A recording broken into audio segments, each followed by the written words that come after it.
Mga ka-explorer, nandito tayo ngayon sa Mandaue City. At syempre sa lahat ng klaseng biyahe, talaga namang kailangan nating may pampalakas. Ano ba ang pinakamagandang pampalakas kung hindi ang subukan ang pinakamasarap na kainan dito sa lugar na ito? Yan ang pinagmamalaki nila na boneless lechon. Wala nang ibang pinakamasarap pang pa-recharge kundi kumain tayo ng boneless lechon ngayon dito sa Mandaue City. Kaya mga ka-explorer, huwag na natin paghintayin to. Tara, puntaan na natin once again ang boneless lechon ng Mandaue City.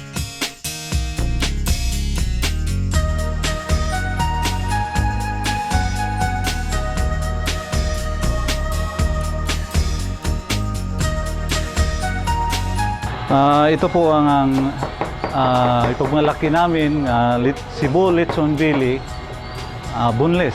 No? Ito po ang processing niya bago po ihati dito sa planta. Now, ito po ang mga ingredients niya. So, pagkatapos nito, ilagay dito sa loob.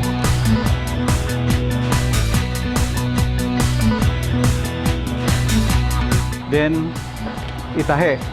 Itong product namin, dalawang klase ito. Mayroong original at saka spicy.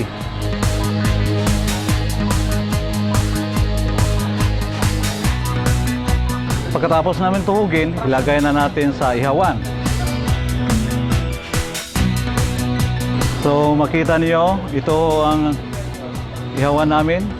Mga 3 hours ito bago ito pumula na. Ganito ito.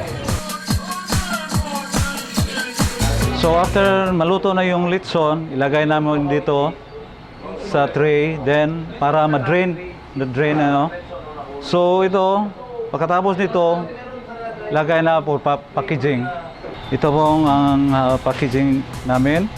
So ilagay na yung lechon. So ipack nito namin ng mabuti for delivery na.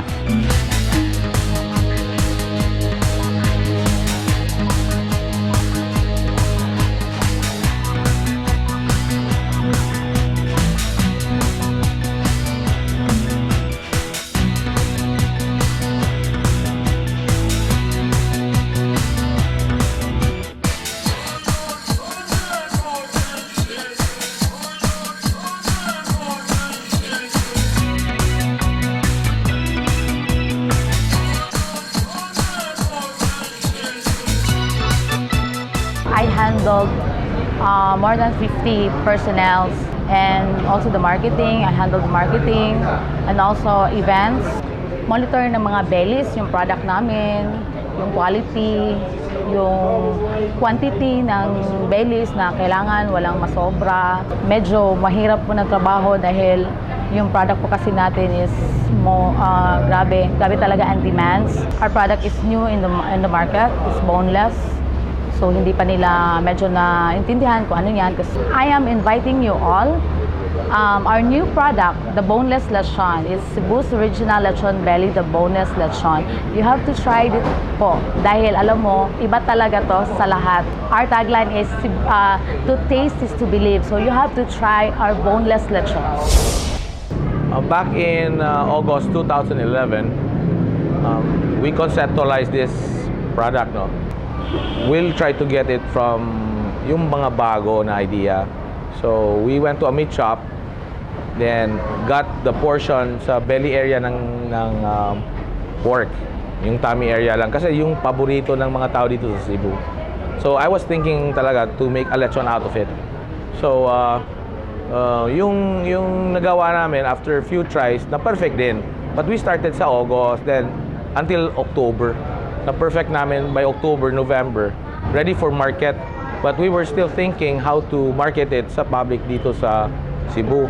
So we decided by February, it will be a full blast na kami sa February of 2012, mag-open sa public.